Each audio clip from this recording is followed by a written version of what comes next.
नमस्कार, आप देख रहे हैं भाग्य चक्र और मैं हूं आपके साथ अंजलि सिंह। मेरे साथ हैं ज्योतिष आचार्य पंडित अमित पांडे जी। पंडित जी, आपका बहुत बहुत स्वागत है। जी धन्यवाद आपका। रोगों से कैसे पाएं निजात?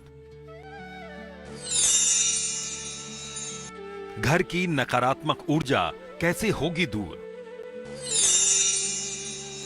किस दिशा में घर बनवाना रहेगा शुभ? वास्तु दोष कैसे करें दूर? देखिए सिर्फ भाग्य चक्र में। प्राय हम लोग किसी रोग के होने पर उसके उपचार के अलग अलग प्रयासों में जुट जाते हैं। इन प्रयासों के रूप में हम रोग के लक्षणों के आधार पर तुरंत डॉक्टर से मिलकर ब्लड टेस्ट और ट्रीटमेंट शुरू कर देते हैं। रोगों की गंभीरता के आधार पर हम एलोपैथी, नेचुरोपैथी, आयुर्वेद, होम्योपैथी और यहाँ तक कि तंत्र मंत्र और पूजा विधानों का सहारा लेने से भी परहेज नहीं करते। कई मामलों में ऐसा ये भी पाया गया है कि रोगों के इलाज के क्रम में दवाइयां भी लंबे समय तक असरदार नहीं रहती और रोग पुनः अपने लक्षण दिखाने शुरू कर देता है। ऐसे समय में ये देखना बहुत ही आवश्यक हो जाता है कि उन रोगों का कारण कुछ और तो नहीं है। ये जानना भी जरूरी है कि खान पान में होने वाली असावधानियां, व्यायाम का अभाव या समुचित दिनचर्या के पालन में शिथिलता के अतिरिक्त वास्तु दोष भी उन रोगों के होने के अहम कारण हो सकते हैं। आज हम अपने प्रोग्राम में वास्तु दोष से होने वाली परेशानियों के बारे में बात करेंगे और पंडित जी से जानेंगे कि आखिर वास्तु दोष को कैसे खत्म या कम किया जा सकता है। पंडित जी, प्रोग्राम की शुरुआत करते हैं और बताइए हमारे दर्शकों को, वास्तु दोष से अगर शरीर में कोई परेशानी हो रही है, लंबे समय से अगर वो दवाइयां ले रहा है लेकिन दवाइयां असर नहीं कर रही हैं, ऐसे में क्या उपाय किए जा सकते हैं? जी देखिए, वास्तु दोष किसी रोग के होने या बने रहने के लिए कारण है। क्यों कारण है? जिस प्रकार से किसी बर्तन की तली में कोई छेद है और उसमें आप ऊपर से पानी भर रहे हैं, तो निश्चित रूप से जो छेद है उसके माध्यम से वह बर्तन खाली हो जाएगा। उसी तरह से जब घर में किसी तरह का कोई वास्तु दोष है तो निश्चित रूप से उस घर में होने वाले सदस्यों की बीमारियों के ऊपर दवाइयों का प्रभाव अस्थायी तौर पर रहेगा। जब तक उनका प्रभाव रहेगा तब तक बीमारी नियंत्रित रहेगी, लेकिन घर में पाए जाने वाले वास्तु दोषों के कारण उनका कभी अस्थायी निदान नहीं हो पाता है, बीमारियां जड़ से समाप्त नहीं हो पाती हैं। परंतु यदि घर का वास्तु उपचार आप ठीक ढंग से कर लें तो काफ़ी हद तक बीमारियों से बचा जा सकता है। अगर बीमारियां हैं तो वह भी ठीक हो सकती हैं। वहीं दूसरी ओर यदि बीमारी आपको हो चुकी है, आपके परिवार का कोई सदस्य बीमार हो चुका है, उन बीमारियों का इलाज आप एलोपैथी, आयुर्वेदिक, होम्योपैथिक अथवा कोई भी अन्य विधि विधान से कर रहे हैं तो वह उपाय भी कारगर होंगे अगर वास्तु दोष नहीं होगा। जिस प्रकार हमारा आधुनिक मेडिकल साइंस कहता है कि साधारण बुखार या खांसी के कई कारण हो सकते हैं, उसी प्रकार से किसी भी सदस्य के होने वाली बीमारी का कारण कई तरह के वास्तु दोषों के सम्मिलित प्रभाव हो सकता है। किसी एक वास्तु दोष का प्रभाव न सिर्फ रोग या बीमारी बल्कि घर में रहने वाले कोई अन्य समस्याओं पर भी दिखाई देता है।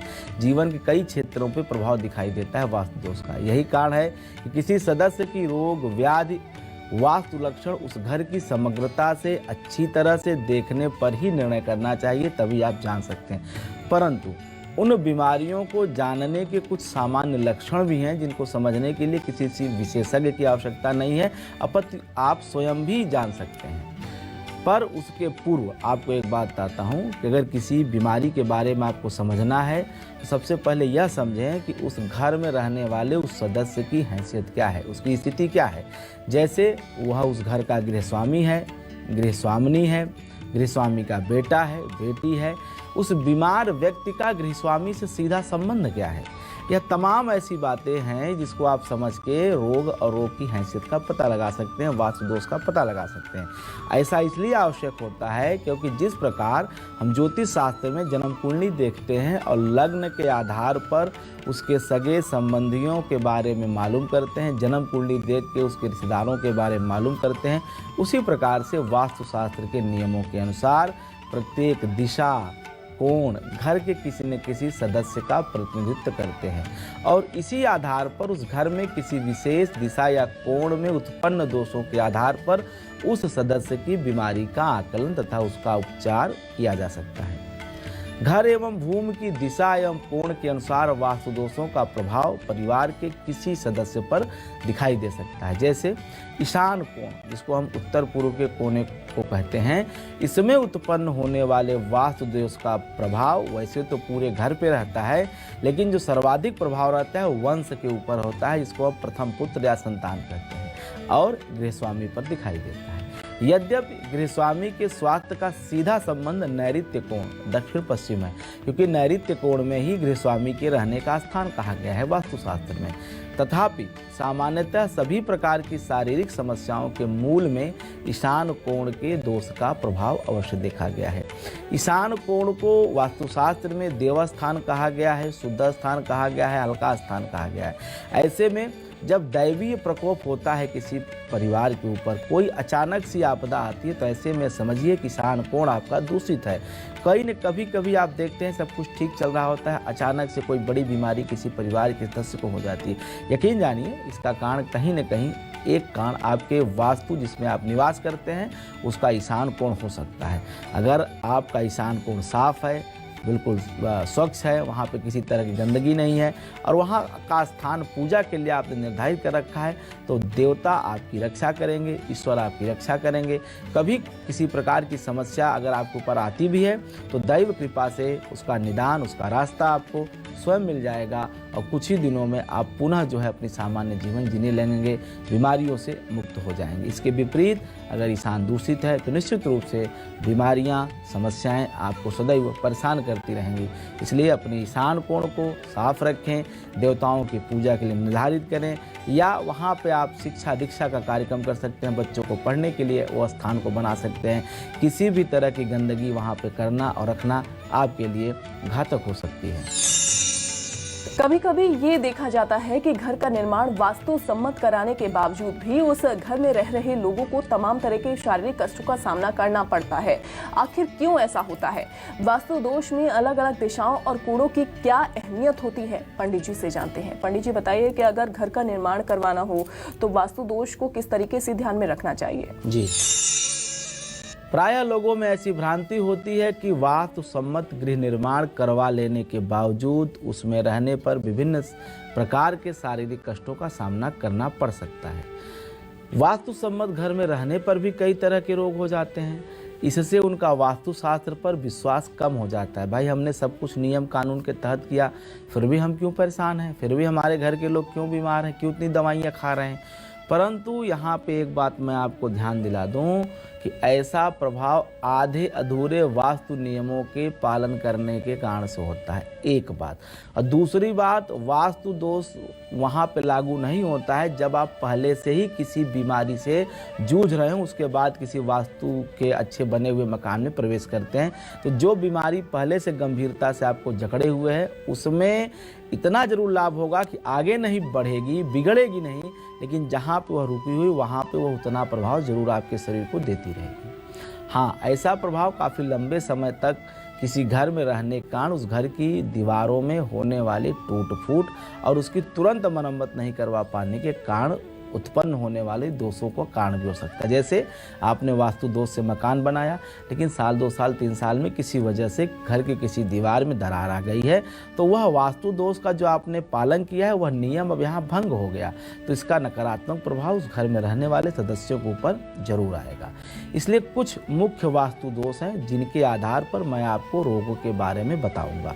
उन्हें दिशाओं एवं कोणों के दोषों के रूप में आपको समझने की आवश्यकता है, ताकि वास्तु सम्मत घर में रहने के बावजूद समय समय पर आवश्यकता अनुसार आप अपने घर को, अपने आवास को ठीक प्रकार से मरम्मत कराते रहें, ताकि कोई दोष उत्पन्न ना हो। अगर होता है तो ठीक भी हो जाए।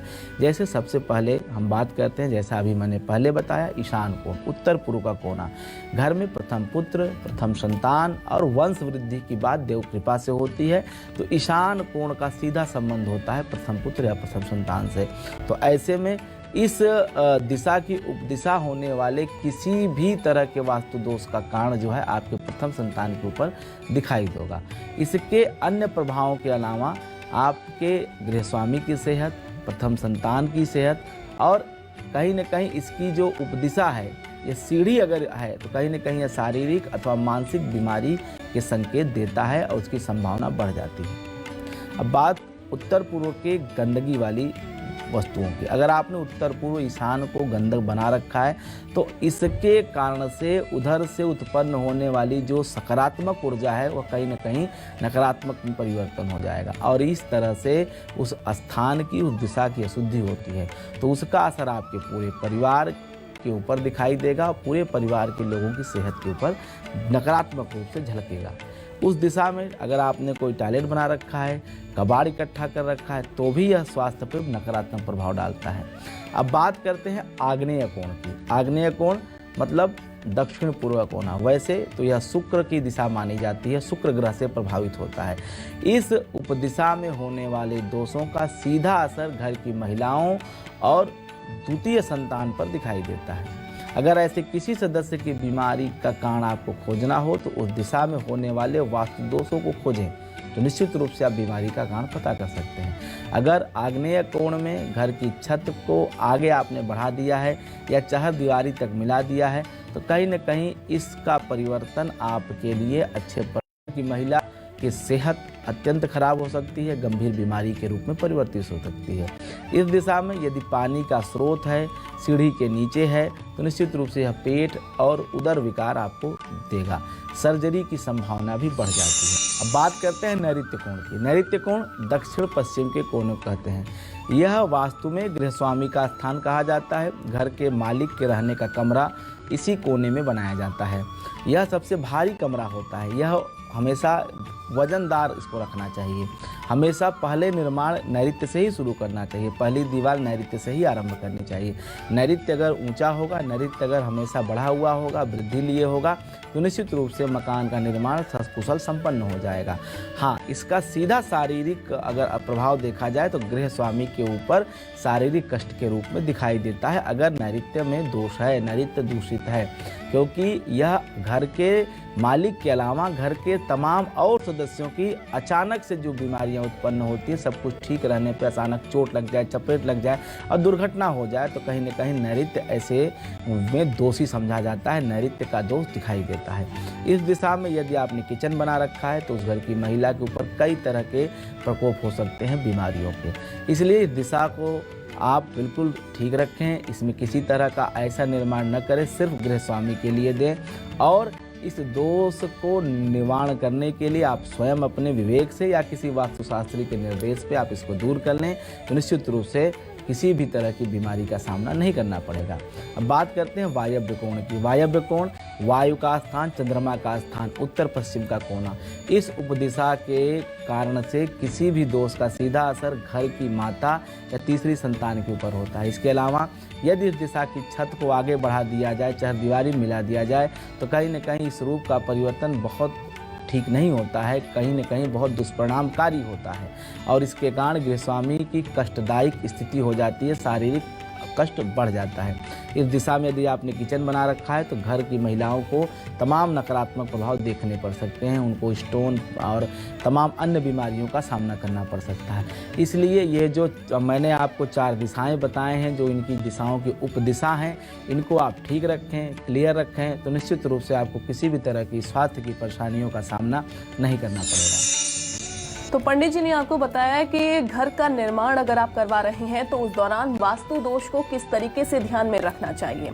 इसके अलावा अगर शरीर में कोई परेशानी हो रही है तो उसका उपाय किस तरीके से करना चाहिए, क्या निदान किए जा सकते हैं। आप पंडित जी से जानते हैं कि वास्तु दोषों के कारण और लक्षण क्या हैं, घर की दीवारों में आई दरार क्या इशारा करती है या फिर बंद घड़ी किस तरह की परेशानी की सूचना देती है। पंडित जी, कई बार हमने ये देखा है कि घर में कई लंबे समय से घड़ियां जो हैं वो बंद पड़ी रहती हैं, क्या इशारा वो करती हैं, घर में दीवारें में जो दरारें हैं वो आ जाती हैं, वो किस बात का इशारा करती हैं। घर की दीवारों में आई दरारें उस घर के सदस्यों को होने वाली बीमारियों की ओर बहुत स्पष्ट इशारा करती हैं। अगर घर की दीवारों में किसी प्रकार की दरार उसकी दक्षिण दिशा में होती हो तो इसका असर उस घर की महिला के खराब स्वास्थ्य के रूप में झलकता है, क्योंकि दक्षिण दिशा का स्वामी मंगल और यम है। इसी तरह से अगर घर की पश्चिम दीवार में दरार आती है तो इसका असर उस घर के पुरुष सदस्यों के रोग के रूप में दिखाई देता है। ऐसा देखा गया है कि दीवारों में अस्थायी नमी के कारण उनके प्लास्टर भी उखड़ने लगते हैं। सामान्यतः लोग इसे नजरअंदाज कर देते हैं, लेकिन ऐसा न करें, जबकि वास्तविकता यह रहती है कि गंभीर वास्तु दोष की ओर इशारा करता है। इन उखड़े प्लास्टर के अथवा दीवारों की पपड़ियों का सीधा असर घर के लोगों की खराब सेहत के रूप में दिखता है। घर में मतैक्यता हो जाती है, विरोध होता है, लड़ाइयाँ होती हैं। घर में टूटे फूटे शीशों का होना भी रोग को निमंत्रण देता है, विवाद का निमंत्रण देता है, आपसी प्रेम सौहार्द को समाप्त कर देता है। जैसा काम है, अगर घर की खिड़कियों के शीशे फूट जाएं, उनको जल्दी से आप ठीक कराएं, क्योंकि यह कहीं न कहीं जिस दिशा की दीवारों में जिस लगी हुई खिड़कियों के शीशे टूटे हैं उसका दुष्प्रभाव उस तरह से आपके किसी न किसी सदस्य को झेलना पड़ता है। इसी तरह से घर में लगी बंद घड़ी भी स्वास्थ्य संबंधी परेशानियों की ओर इशारा करती हैं। जगह की कमी हो जाए और शहरीकरण के कारण आजकल लोग अपार्टमेंट में रहने की मजबूरी में हैं, परंतु अपार्टमेंट भी बनाए गए फ्लैट एक तो हर एक फ्लैट में वास्तु के नियमों का पालन करना संभव नहीं है। वहीं दूसरी तरफ बिल्डर कम समय में फ्लैट को हैंडओवर करने की जल्दबाजी में अपनी सुविधा के अनुसार दीवार बनाने के बाद उसकी चौखट किवाड़ लगाने, दीवार के साथ ही चौखट जाम नहीं करने के कारण कुछ समय के बाद दीवारों की चौखट बीच में स्थान गैप दिखाई देने लगता है। यह एक दरार के रूप में दिखता है। भद्दा लगने के साथ साथ इनका दुष्परिणाम वास्तु दोष, कहीं न कहीं इसका असर घर के सदस्यों के बुरे स्वास्थ्य के रूप में दिखाई देता है। घर की दक्षिण दिशा में जल का स्थान होने के कारण महिलाओं की सेहत पे बुरा प्रभाव दिखाई देता है। दक्षिण दिशा में जल का स्थान नहीं होना चाहिए, चाहे बोरिंग के रूप में हो, चाहे हैंडपंप के रूप में हो, चाहे किसी भी तरह का अगर आपने जल का स्थान दक्षिण दिशा में बनाया है तो इसका उपयोग करने वाले लोग निश्चित रूप से बीमारियों के शिकार होंगे। यदि दक्षिण दिशा से पानी निकलता है तो इसका सीधा असर घर के सभी सदस्यों के साथ साथ घर की महिलाओं के स्वास्थ्य पर पड़ता है। उसी तरह से अगर घर के पश्चिम दिशा में जल का स्थान हो तो इसका भी असर घर के पुरुष वर्ग के ऊपर दिखाई देता है। घर की सारी पूंजी मेडिकल बिल के भुगतान में ही चली जाती है। इसलिए जहाँ तक संभव हो जल स्रोत को दक्षिण या पश्चिम में ना रखें, उत्तर और पूर्व के कोने में रखना श्रेष्ठ होता है। विशेष करके ईशान कोने में अगर जल स्रोत है तो यह अमृत के समान कार्य करेगा। जल के स्थान का मतलब जमीन पर अंडरग्राउंड जल के स्थान से है, न कि घर के छत पर जल के जो आपने टंकी बना रहे खुद से नहीं। जहाँ से जल उद्गम स्थल है मैं उस जल की बात करता हूँ, जहाँ आप स्टोर करते हैं मैं उसकी बात नहीं कर रहा हूँ। यह बहुत भिन्नता है, इसको आप समझें। अगर आप टंकी लगा रहे हैं तो आप टंकी जो है आप प्लास्टिक की या टंकी बनवा सकते हैं नैऋत्य कोण में, दक्षिण पश्चिम में, लेकिन जल स्रोत नहीं बना सकते। जो आपने बोरिंग करा रखी है चाहे समरसेबल लगा रखा है उसकी व्यवस्था आपको ईशान में करनी है, उसकी बात मैं कर रहा हूँ। अगर आप स्टोर करना चाहते हैं तो घर की छत पर अर्थात ओवरहेड पर आप वाटर टैंक के लिए सबसे अच्छा स्थान माना जाता है, आप वह उस स्थान का प्रयोग कर सकते हैं। लेकिन वहाँ पे बोरिंग नहीं करा सकते, वहाँ पे आप नलका नहीं लगवा सकते, वहाँ पे आप बड़ी टैंक लगा सकते हैं, इससे कोई दोष नहीं, क्योंकि वह स्थान भारी होता है और जल के संग्रह के होने वजह से अगर वह भारी होगा तो वह स्थान आपके लिए शुभ होगा। आपकी लापरवाही आपके ऊपर भारी पड़ सकती है। प्रायः घड़ी की सेल समाप्त हो जाती है, लेकिन आप कल पे टालते जाते हैं और घड़ी का सेल समय पर नहीं बदलते हैं। ऐसा कतई न करें। अगर आपकी घड़ी की सुइयां रुक गई हैं तो आपके जीवन की प्रगति भी रुक जाएगी, क्योंकि कहा गया है कि समय जिसके साथ है वही जीवन में तरक्की प्राप्त कर सकता है। बिना समय के सहायता के आप कुछ नहीं कर सकते। इसलिए समय को ठीक रखने के लिए, अपने भविष्य को ठीक रखने के लिए हमेशा ये ध्यान रखें कि आपके घर में कोई भी बंद घड़ी नहीं होनी चाहिए। अगर है तो वह सामने दिखाई नहीं देनी चाहिए। उसे ऐसी जगह रखें जहां आपकी दृष्टि उस पर ना पड़ती हो, मतलब कबाड़ के रूप में आप उसे रखें और वो भी जल्दी से घर से हटा दें। अगर घर में बंद घड़ी है तो निश्चित रूप से आप अपने खराब समय को बुला रहे हैं। इसलिए अगर आपकी घड़ी बंद है तो तत्काल उसका सेल बदलें। कोई दिक्कत है तो उसकी तकनीकी समस्या को दूर करें। घड़ी हमेशा चलती रहनी चाहिए। अगर घड़ी की सुइयां चल रही हैं तो आपका जीवन भी तमाम प्रावधान के बावजूद भी सही तरीके से चलता रहेगा। इतना जरूर करें, घड़ी हमेशा चेक करते रहें। घड़ी ठीक तो आपका जीवन भी ठीक। और चलिए पंडित जी से जानते हैं कि क्या जमीन की ढाल भी परेशानियों का कारण होती है। इसी के साथ ही क्या रंगों का उचित प्रयोग वास्तु दोष का निवारण करता है। पंडित जी बताइए। जी, रोगों के होने का एक महत्वपूर्ण कारण जो है वह यह है कि सामान्यतः लोगों की नज़रों से ओझल रहता है। वह है क्या? घर या ज़मीन की ढाल, माने जिस घर में आप रहते हैं उसकी ढाल किस तरफ है, स्लोप किस तरफ है। स्लोप का घर के सदस्यों के स्वास्थ्य पर कहीं न कहीं व्यापक असर दिखाता है। वास्तुशास्त्र में इसे प्लव दोष के रूप में बताया गया है। जमीन की ढाल, घर के अंदर के फ्लोर की ढाल, घर के छत की ढाल, सबका अपना अलग अलग महत्व है और इसका प्रभाव रोग के कारण के रूप में दिखाई देता है। अगर घर की जमीन या छत की ढाल दक्षिण की ओर होती है तो इसका असर यकीन जाने पूरे घर के सदस्यों पर रहता है। किसी न किसी प्रकार की शारीरिक परेशानियों से सभी घर के सदस्य गुजरते हैं। उसी तरह से यदि जमीन की घर की अंदर या मतलब जो आपकी फ्लोर है अगर उसकी ढाल पश्चिम की तरफ हो तो भी यह घर के पुरुष वर्ग की तरफ और घर के तमाम और सदस्यों की तरफ शारीरिक परेशानियों के रूप में दिखाई देता है, पुष्पित होता है। परंतु यदि घर के अथवा जमीन के छत की ढाल दक्षिण पश्चिम की तरफ हो तो यह कहीं न कहीं अत्यंत दुष्परिणामकारी हो सकता है और इसका शारीरिक दुष्प्रभाव घर के सभी सदस्यों को भोगना पड़ सकता है। इसका तुरंत उपाय करना चाहिए। वास्तुशास्त्र में कहीं न कहीं यह कहा गया है कि जब भी घर का ढाल हो वह हमेशा उत्तर पूर्व की तरफ हो, मतलब दक्षिण पश्चिम ऊंचा हो और उत्तर पूर्व की तरफ ढाल हो, क्योंकि जल स्रोत जो है हमारे जो पृथ्वी की संरचना है, हमारे जो हिंदुस्तान की संरचना है, आप एक बात जाने कि यहाँ जल कहाँ से आता है, वर्षा कहाँ से आती है, तो वर्षा दक्षिण पश्चिम से आती है, नैऋत्य से आती है, अरब सागर से उठने वाले मानसून से इस हिंदुस्तान में बारिश होती है। तो जल का जो निकलने का स्थान है वह ईशान की तरफ है, मतलब ढाल जो है वो ईशान की तरफ है। इसलिए हमेशा घर बनाते समय दक्षिण और पश्चिम के कोनों को ऊंचा रखें, उत्तर और पूर्व के कोने को आप हमेशा हल्का रखें, उसे ढाल की तरफ बनाते हुए ले जाएं। आप जब वास्तु पुरुष की संरचना देखेंगे तो वास्तु पुरुष का जो सर है वह ईशान कोण की तरफ ही है, तो इसलिए ईशान को हमेशा हल्का रखना चाहिए, दक्षिण पश्चिम नैऋत्य को हमेशा ऊंचा रखना चाहिए। वास्तुशास्त्र में रंगों का भी बहुत महत्व है। रंगों के माध्यम से, रंगों के उचित प्रयोग करने से बहुत सारे वास्तु दोषों का निराकरण कर सकते हैं। ज्योतिष शास्त्र में प्रत्येक रंग के लिए एक प्रतिनिधि ग्रह का प्रावधान किया गया है। किसी भी दिशा अथवा कोनों को, कमरे को उसके प्रतिनिधि ग्रहों के मित्र रंगों के बदले शत्रु रंगों सजाने से भी घर के लोगों को सामना करना पड़ सकता है रोगों का। उसी तरह से जैसे किसी स्थान के वास्तु दोष के दोष निवारक रंगों का इस्तेमाल से दूर कर सकते हैं, इसलिए घर को सुंदर बनाने के बजाय घर को अच्छा बनाने पर विशेष ध्यान देना चाहिए।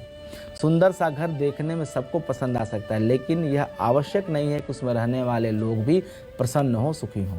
लेकिन अच्छा घर उसमें रहने वाले लोगों के लिए धन धान्य से परिपूर्ण और सुखद होता है। यदि किसी योग्य आर्किटेक्ट के निर्देश में घर बनवा रहे हैं तो घर को सुंदर दिखने के साथ साथ उसके अच्छे प्रभावों का भी आप ध्यान दें। घर या भूमि के विस्तार का भी स्वास्थ्य के संबंध में परेशानियों का कारण हो सकता है, अतः ऐसे किसी भी विस्तार के पूर्व निश्चित रूप से किसी वास्तु विशेषज्ञ से सलाह ले लेनी चाहिए, अन्यथा इसके बहुत ही दुष्परिणाम मिल सकते हैं। जहाँ तक एक और दक्षिण दिशा की उत्तर दिशा से आने वाले जैविक ऊर्जा का क्षय स्थान माना जाता है, वहीं दूसरी ओर पश्चिम दिशा को पूर्व दिशा से आने वाली प्राणिक ऊर्जा का क्षय स्थान माना जाता है। इसलिए दक्षिण दिशा और पश्चिम दिशा का कोई भी विस्तार उस क्षण के प्रभाव की वृद्धि करने वाला होता है। दक्षिण दिशा में घर या भूमि का विस्तार उस घर की महिलाओं के लिए अहितकर होता है और पश्चिम दिशा का ऐसा कोई विस्तार घर के पुरुष सदस्यों के लिए बुरा प्रभाव देने वाला होता है। दक्षिण पश्चिम का कोना ऐसे किसी भी विस्तार के मामले में घर के सभी सदस्यों के स्वास्थ्य पे नकारात्मक प्रभाव देता है, चाहे ऐसा विस्तार दक्षिण दिशा में अथवा पश्चिम दिशा में किया गया हो। कुल मिलाकर के एक लाइन की बात यह है कि दक्षिण पश्चिम हमेशा आप वजन रखें और उत्तर और पूर्व के कोनों को हमेशा हल्का रखें। वास्तु के नियमों का पालन करें तो निश्चित रूप से घर के निवास करने वाले लोगों के सेहत पे हमेशा सकारात्मक असर पड़ेगा। अगर कोई बीमारी है भी तो अच्छे वास्तु में रहने के कारण से उसका प्रभाव समाप्त होगा, सेहत में सुधार होगा, दवाएं भी अपना प्रभाव पूर्ण रूप से दिखाएंगी। तो पंडित जी ने आज के प्रोग्राम में आपको बताया कि वास्तु दोष कितना ज़्यादा अहम है और अगर इसका प्रभाव शरीर पर पड़ रहा है तो कैसे उसका निदान किया जा सकता है, लक्षण आखिर क्या हो सकते हैं वास्तु दोष के और इससे कैसे छुटकारा या कम किया जा सकता है।